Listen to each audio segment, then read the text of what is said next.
Magandang araw. Kami ang ika-6 na grupo na magre-report. At ang aming topic ay tungkol sa presentasyon at paglathala ng pananaliksik. Mga layunin.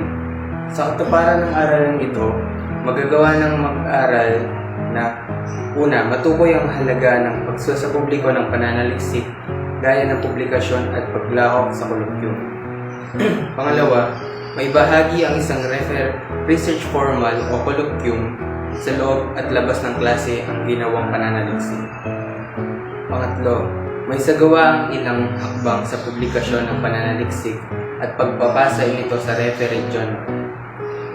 Pang-apat, matalakay ang naging resulta at pagsusuri ng pananaliksik sa isang lecture forum at ang panghuli, marevisa ang pananaliksik batay sa kahingian ng editor ng reference journal.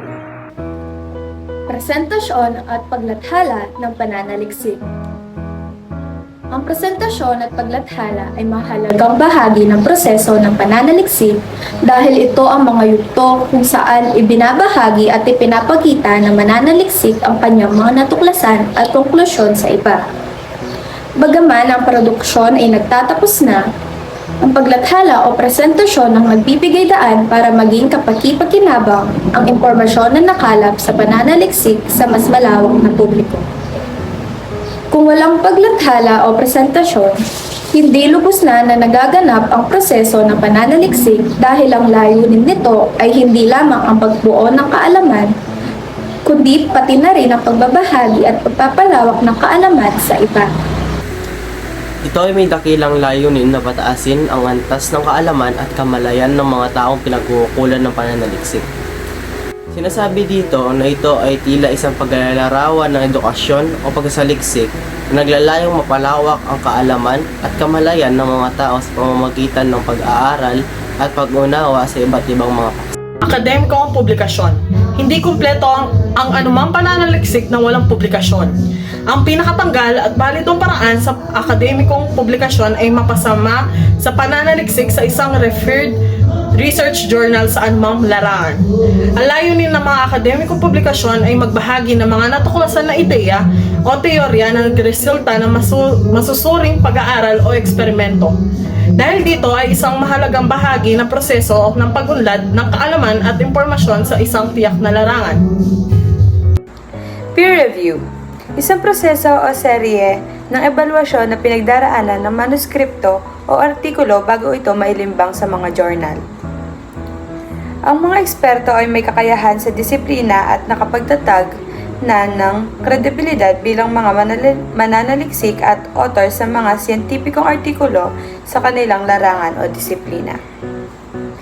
Tinitiyak nito ang mataas na kalidad, eksaktong impormasyon at epektibong nilalaman upang matiyak na ito ay sumusunod sa mga pamantayan ng akademiko o pang-agham na publikasyon. Sa tulong ng peer review, nasisiguro na ang mga artikulong ilalathala ay may integridad at maaaring pagkatiwalaan ng mga mambabasa.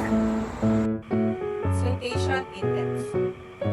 Isinasagawa ito upang maikategorya sa iba't ibang larangan at maisukat ang impact factor o impluensya ng isang research journal sa iba pang pag-aaral batay sa pagbanggit o pagkilala.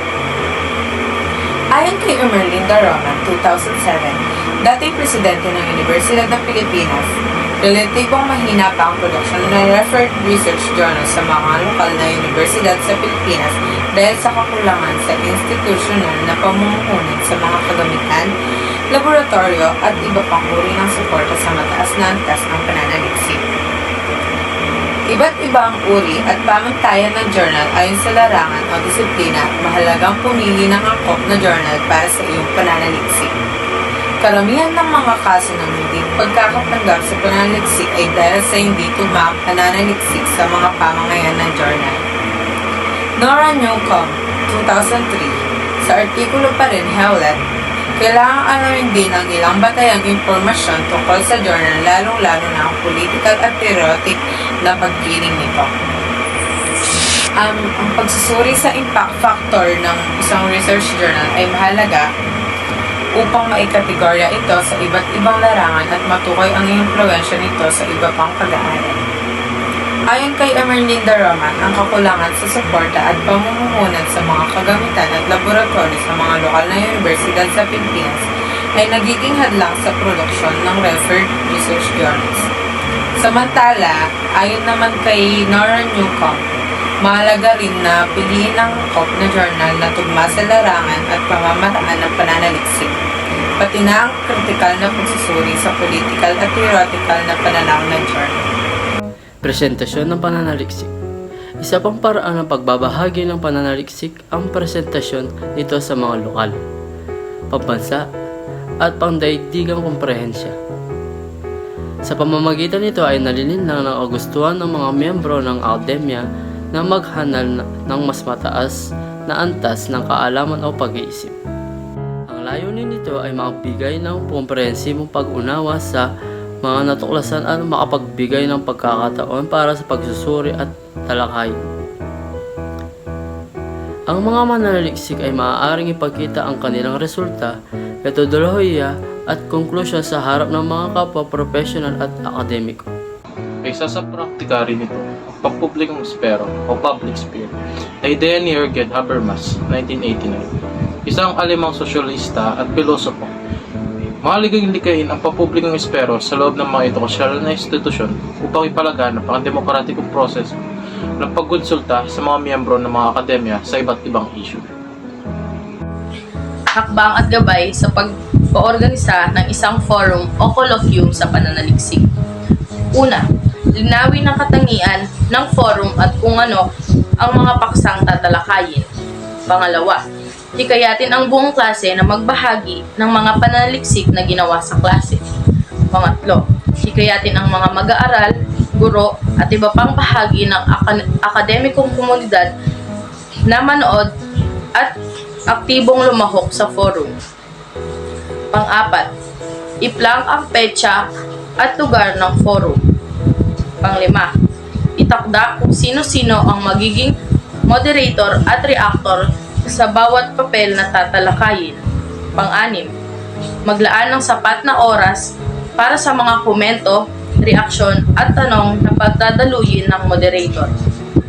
Pang-pito, bumuo ng mga committee para sa mga madulas sa pagdaloy ng aktibidad.